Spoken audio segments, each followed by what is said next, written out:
Joe, have you guys given thought in terms of a development plan? Like, what's the vision for the company? Yeah, I mean, we've set some goals. We've set to get to 100 locations in 5 years.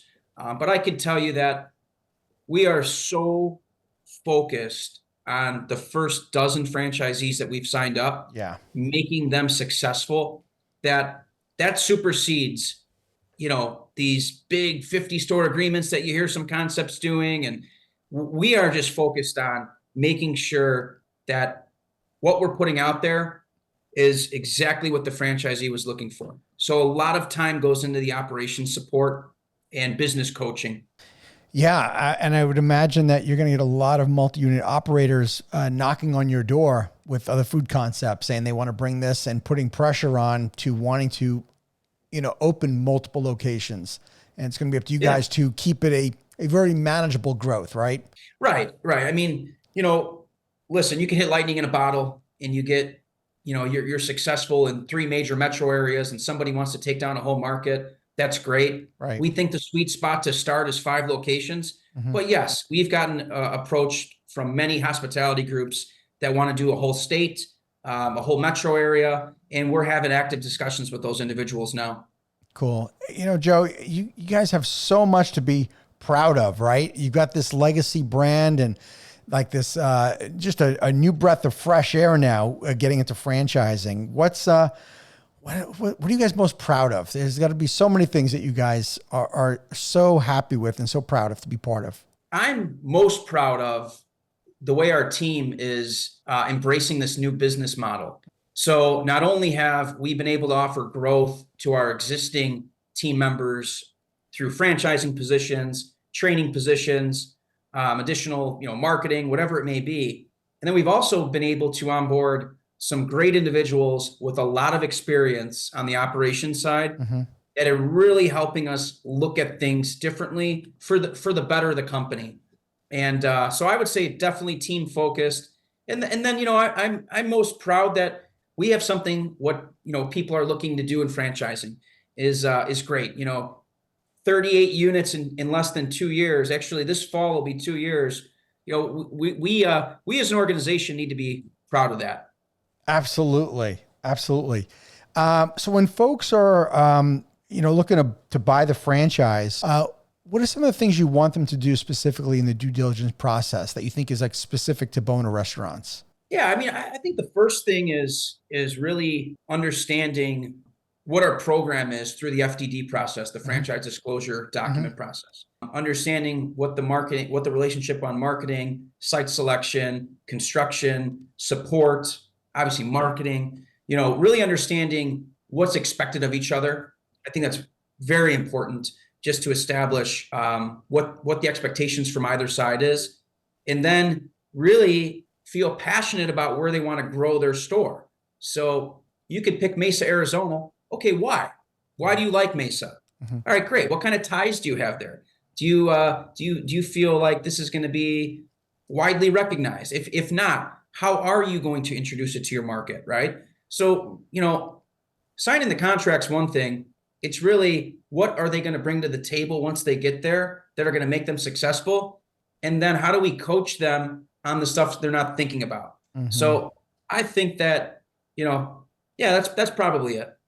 When you're coaching them, have you found that it's been different in coaching franchise owners than coaching, operators that are part of the company? Yes, 100% for the good, not the bad though. Okay. You know, when you're leading an organization, your name's on the building and you're building company stores, you kind of make all the decisions, Right. right? Right. When it comes to franchising, you know, you need that entrepreneurial buy-in, right? There's a lot more explaining the whys around things, Hmm. which has actually helped how we're leading our corporate stores.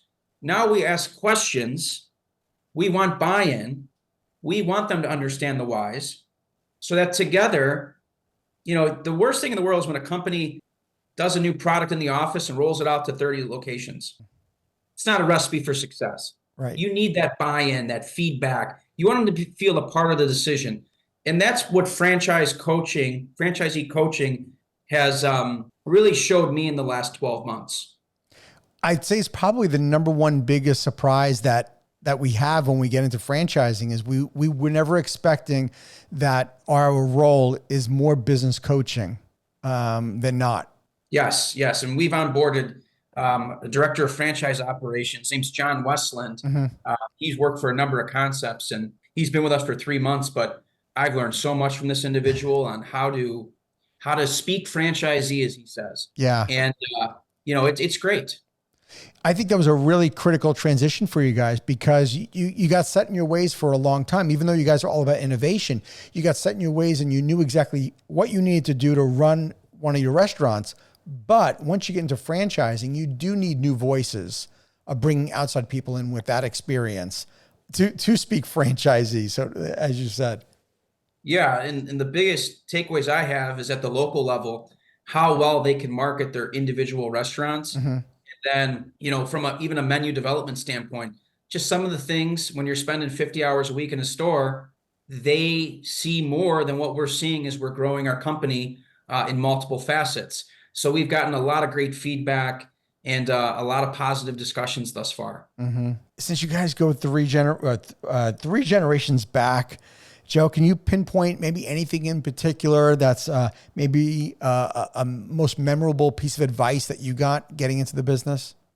Yeah, definitely. My Uncle Carlo, who's our chairman of the board, he always says, don't be the smartest one in the room. Just because I have 15 years experience in the business doesn't mean I'm the smartest one in the room all the time. So personally, I think about that a lot when I'm in meetings, when I'm on franchise calls, whatever it may be. There's a way to conduct yourself, and there's a way to accept feedback, and there's a way to make a discussion as a group rather than just here are the orders, right? So I think that's pretty crucial. And the other thing is we're always stronger together. Yes. You have to build a great team for this to be successful long term. Yes, for a couple years it could be a 1 or 2 man band, and you're opening up locations, you're doing well, but really that well-rounded team that gives different perspectives, a forum for idea exchange. Yeah, that's definitely another big one. That's great advice. That was great advice for sure. Have you guys stepped back for a moment yet and reflected on how amazing this has been, this whole run? I mean, your grandfather, when he comes to a Discovery Day, does he even imagine that this is what it's turned into? He would say he's very proud of us. Oh my gosh. As he does very regularly. That's sweet. But I would say no, we haven't stepped back. We're really focused on what we're trying to achieve. And there isn't this level of comfort here that, everything's working and, let's just keep rolling. No, there's a lot of daily conversation on how we need to get better to keep being elite in the space we're in.